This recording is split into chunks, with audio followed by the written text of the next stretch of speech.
Well, good afternoon, everybody. Thank you for coming out. I want to recognize a couple of leaders that we have in my administration. Then I want to get into the real important business. I want to recognize both Colonel Borg and Director Andy Jacks. I really appreciate everything that you all have done over the past couple of years.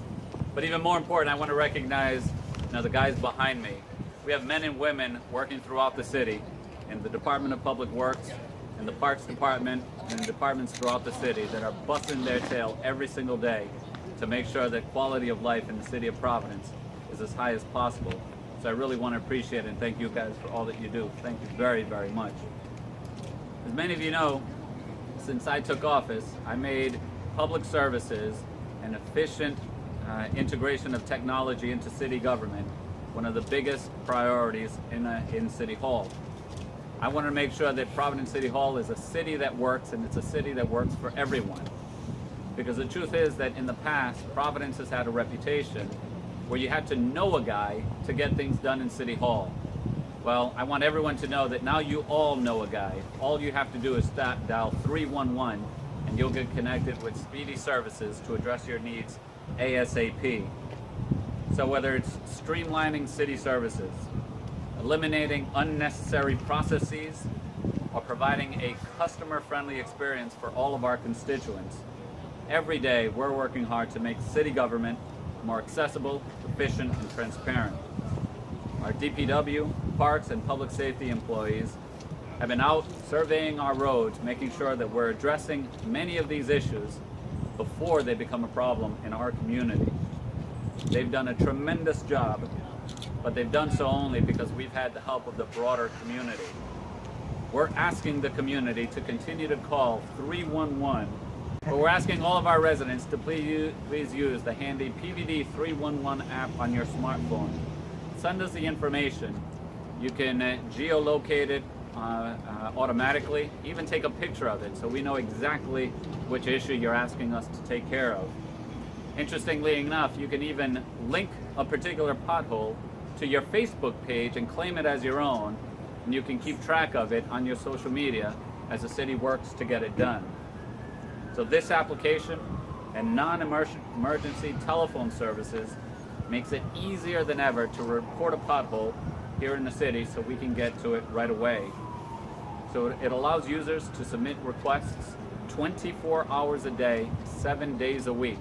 Just send it over to us and we'll take care of it as soon as possible. When reporting a case, please be sure to be as accurate as possible with the location and other details that you have. The 311 app, it adds accuracy to each and every case and helps our crews deal with the issues as quickly as possible. The mobile app has been downloaded a total of over 5,000 times over the past couple of years since we introduced it, and interest in it continues to rise. For example, in 2017, downloads of the app increased by 153%. We've continued this trend in 2018, and we've seen a 23% increase since only January. So please continue to download the app and send us the information we need so we can get to work. I encourage everyone to download it through the Apple Store or through Google Play. There's always more that we can do, especially now that we have so many constituents using the 311 system. We need our communities to help us identify where these potholes are so we can fill them long before spring gets here. So that we are not only saving the city money, but we're saving our residents and commuters money and damage to their cars as well. Through this PVD 311 system, we've been able to fill 2,200 potholes since March of 2016. And pothole claims against the city have been reduced by 81% from fiscal year 2014 to fiscal year 2017. That represents significant savings to the city, and it also represents significant savings in car repairs to residents throughout the city. And it's not just about potholes. It's also, you can also submit cases of graffiti and housing code violations through this PVD 311 system. We can let PVD be your link to accountable, effective, and transparent city services. I Once again, I want to thank Colonel Borg and all the members of DPW, and to Andy and his team at MCCS for their continued work. I'd like to introduce DPW Director Michael Borg to say a few words, and if there are any questions in particulars, we'll cover them after the folks are done. So Colonel Borg, take it away. Thank you, Mayor. Thank you and good afternoon. On behalf of Public Works, let me echo the comments of the Mayor and just really thank all the hardworking men and women of Public Works and the job that they do for this city to make it a great place. We are focused right now after a rather lengthy winter that didn't seem like it would let up until just the other day. But we're focused now on filling potholes throughout the city. In the month of March, we did 1,800 potholes. In this month alone, we're up to 700 already. So we're on track to probably finish somewhere around 10 to 11,000 potholes throughout the city. Again, echoing what the Mayor said about PVD 311, that's a great way for you to reach out and communicate to us and let us know where these potholes are. It helps us respond and get them filled and fixed so nobody's car and the public right-of-way is not damaged. And I can't say it enough that PVD 311 really helps us and gives us another set of eyes out there in the community to solve problems. With that, I'll be followed by Andy Jackson. Thanks, Director Borg, and thank you everyone for helping us spread the word about 311. Just to really reiterate what's already been said, I just want to emphasize the communal aspect of PVD 311. It's really the most effective tool we have to allow the community to let us know about the situations in their neighborhoods. So whether it's a pothole or a piece of graffiti or any other city service that's needed, the constituents can serve as our eyes and ears in places that we might not be able to readily see every day of the week. So reporting it helps us impact those issues and communities as effectively as we can. To reiterate, there's 4 ways to connect to PVD 311. You can dial 311 anywhere in the city, visit pvd311.com, come on down to City Hall, to the Center for City Services. We're always happy to greet you there. And then lastly, as the Mayor mentioned, the app, which is available for iTunes and Google Play. Please, we emphasize as much information as you can share, we'll take it. It allows us to get it to the right place, get it to the right department, and make sure that together, between the constituents and us, we can really address those concerns. Once a case is submitted, we will work to provide as transparent and accessible of information as possible while efficiently addressing the overall concern. Thank you. We'll take any questions. Thank you. Any questions? Yes.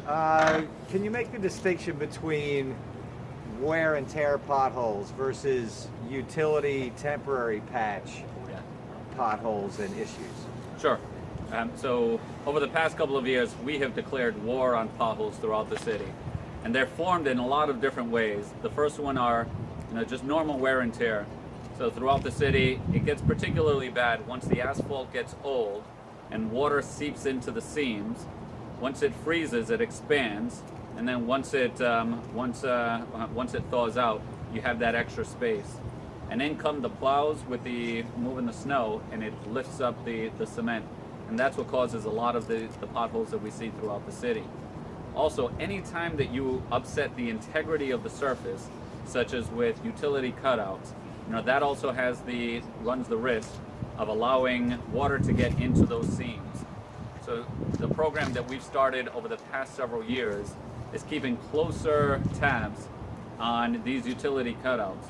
So whenever you see them, we're on top of, be it the water company, the gas company, or whoever the utility companies, making sure that they're restoring the patches to where they were beforehand, because the state law requires them to restore that patch to as good or better condition as it was when they found it. So they have a high bar, but unless someone is holding them accountable to it, we've seen throughout the city that when they fill it in, they put a temporary patch, and then it never gets back to where it was before. So by simply staying on top of them, being on top of them, we've been able to improve the quality of these patches. For anyone who downloads the PVD app, PVD 311 app, you'll find that one of the complaints on there is also for failed utility patches. So if anyone throughout the city sees a failed utility patch that wasn't restored to as good or better condition as it was before, send it to us. We'll send our crews out and we'll make sure that we hold the utility company accountable so that it doesn't lead to the nasty potholes that we see down the road. When I talk to some of the utility companies, they say that's a temporary patch until all the work is done on that section or that area, and then they're going to come back and pave the whole thing. Sure, that's what they say, and sometimes it is the case, but sometimes what's the case is the temporary patches linger much longer than they should. So that's where the city being on top of them really helps to speed it up to make sure that they get a permanent patch right away. And then once they do put the permanent patch in, we have to go out and inspect it to make sure it's done to our standards. Because if no one is on top of them and holding them accountable, then unfortunately they'll likely cut corners and it won't be as good as it's supposed to be. There's been a systemic problem in the city of Providence, in your remarks prior to this administration, where even stretches of roadway that would be done. I mean, we've documented Only Street that was repaved in 2012, and in 2013, because they didn't take care of the seams, it started to separate. That's right. Because the media stayed on it and calls were made, they repaved the top half of it, but the bottom half is still not done. So who's supposed to take care of that? So all of that work that's done, so we keep tabs of all of our contractors. And on Only Street in particular, I remember going up that street and there was right down the middle, they didn't fully close the seam. It erupted and burst out into potholes after we had fully repaved that street. That's just wrong. So we reached out, and the company that had previously repaved it, we made them come back in, and they repaved it at zero cost to the city. We weren't going to pay again for a job that should have been done the first time. But on top of that, it is very frustrating when we repave an entire street, and then months later come the utility companies and they cut into it. So what we're doing, as we're investing in road repairs this coming summer, we're coordinating with our utility companies and making sure that they come in before, so that they know that once this street is down, they are not going to come back in and chop it up. And of course, there are always emergency measures, and sort of that's a special case.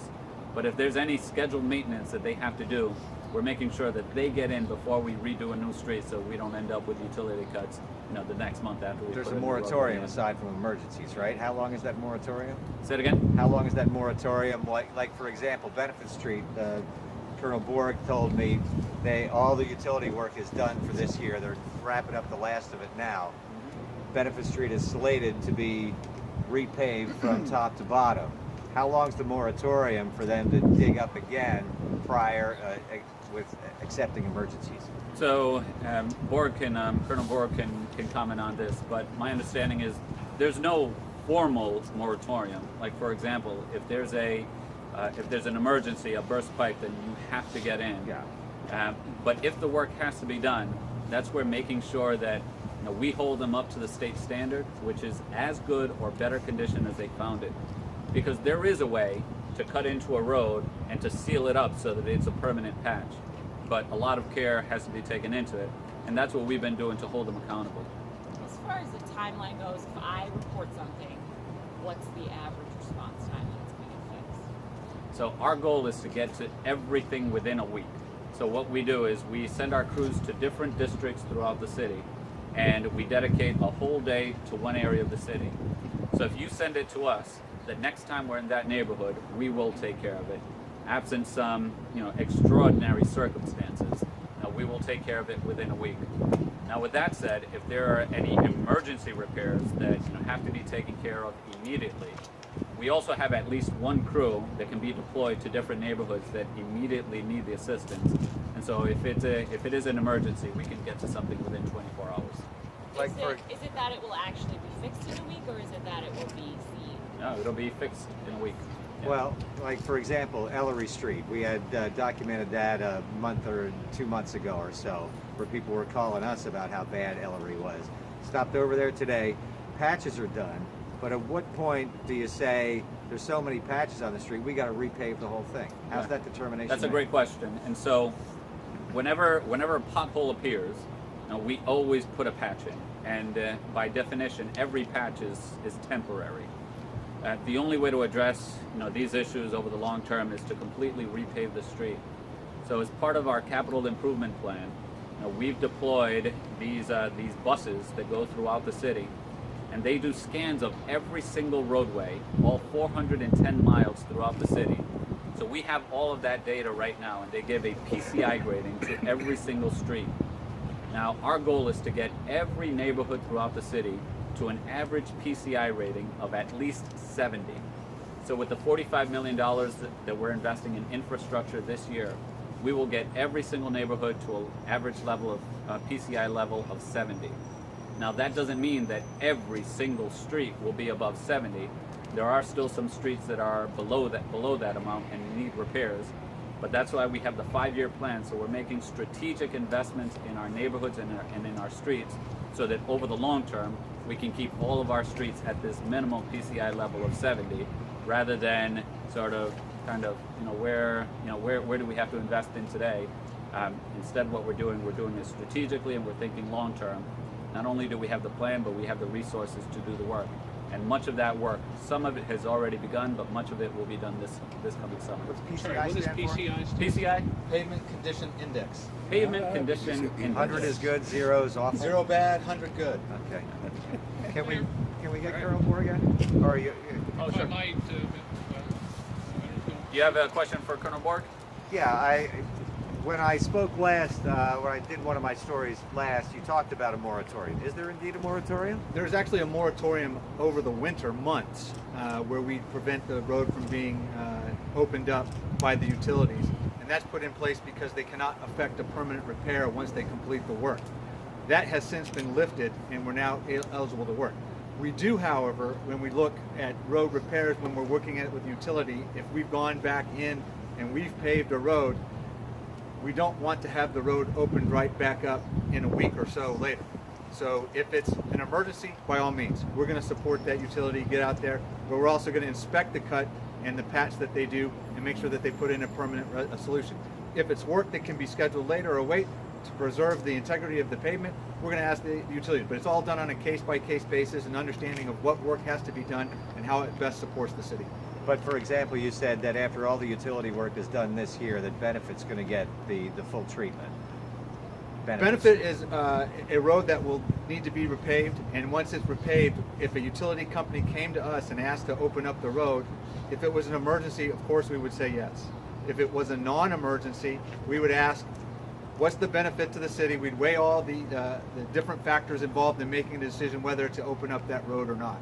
Regardless of what decision is made, if the road is open, we're going to ask the utilities to come back and restore it to that original condition in accordance with state law, and make sure that that road is then maintained at that same level that it was. So there's no contract then that says, aside from emergencies, no one can touch this for 5 years or 10 years? No, I don't think that would be a sound process for the city to adopt, because sometimes the road is going to have to be open. Well, like I said, aside from emergencies. But so aside from emergencies, there is no. It's just something we'll look at on a case-by-case basis and understanding what, because if it's a replacement of something that would benefit the residents of that neighborhood, of course we would probably want to support it, but we would have to work about the timing of when that might be done. So you're not going to make it easy for them after a road is repaved. We're going to costs consider millions of each dollars. case individually based on the merits of what that work is that needs to be done. What's about going after like Lynch, where they repaved half of Olney Street between North Main and Hope, but they didn't do the bottom half, which still has that same seam separation, and they had the contract for Thayer all the way down through the business area, Thayer, where there's a seam right down the middle that's just it's erupting and coming apart, and it's only a couple years old. I can't speak to the specifics of that because I haven't been on that street today and saw it today. But what I can speak to is the program that we have in place at Public Works now, which is when we have utility work done or we have contractors doing work for us, we have an aggressive inspection program that upholds the standards that we've set to maintain our roads. Right, but there was a $40 million bond that was floated and paid for by the taxpayers as part of the previous administration to get these roads paved. And that road was paved as part of that, and only one chunk of it has been replaced because they saw that the seams were bad. Is there a concerted effort to go after the same companies that did the stuff half-assed, pardon my French, a couple years ago? Well, again, I would just say that under the current administration in Public Works, we are going to aggressively inspect all of any work that we do in the future. I can't give you the specifics of the case that you're asking for because I We just could look into it. but we can absolutely look into it. But I know going forward, we're going to make sure that the residents in the city get exactly what they paid for, a quality road. And then the last thing for what it's worth, and you know, there's anytime a utility patch is filled, there's effectively a 5 years insurance on it. So again, through the new policies and protocols that we have, it's not just when they complete the utility patch, it's also over the next 5 years. If at any time the quality of that patch deteriorates, well then we'll hold them accountable and make sure that they make it permanent and do it right. Mayor, if I might, last year when you had this event, it was a lot warmer. But you also combined it with the graffiti patrol. Yeah. Has the graffiti lessened? Has the potholes worsened? I mean, you're focusing strictly on potholes today, so what does that signify? Yeah, I wouldn't read too much into that. You know, we do have potholes throughout the city, and we need the community's help. Let us know where they are so we can get out and fix them. And we have graffiti throughout the city as well. As you know, graffiti, can't be removed, once the temperature is below a certain level. But now, as we're heading into spring, we need the community. Let us know where there's graffiti. We have our crews are going to go out. They'll either spray it or they'll paint it. We'll do everything we can to remove the graffiti. But we can't do it alone. We need the support of everyone. Let us know where it is. We'll send our crew out there and we'll make sure we take care of it. Have you done this 3 years now, is that right? Yeah, this might be either my third or fourth year. Do you have any favorite potholes? I do have a favorite pothole. It was the first one that we patched. The first year that we did this, it was on the south side next to a service road. And every once in a while I drive by to make sure that it's still intact. And yes, it is still intact. I don't have a favorite beyond that, but I do have a favorite tool. This thing here is amazing. And this is a new tool that we've been using. It's a industrial vibrator, so that when you fill the compactor, so that when you fill the patch, it's really, really compact and it stays. Before we use this technology, what we do, we sort of tamp it down as best we could.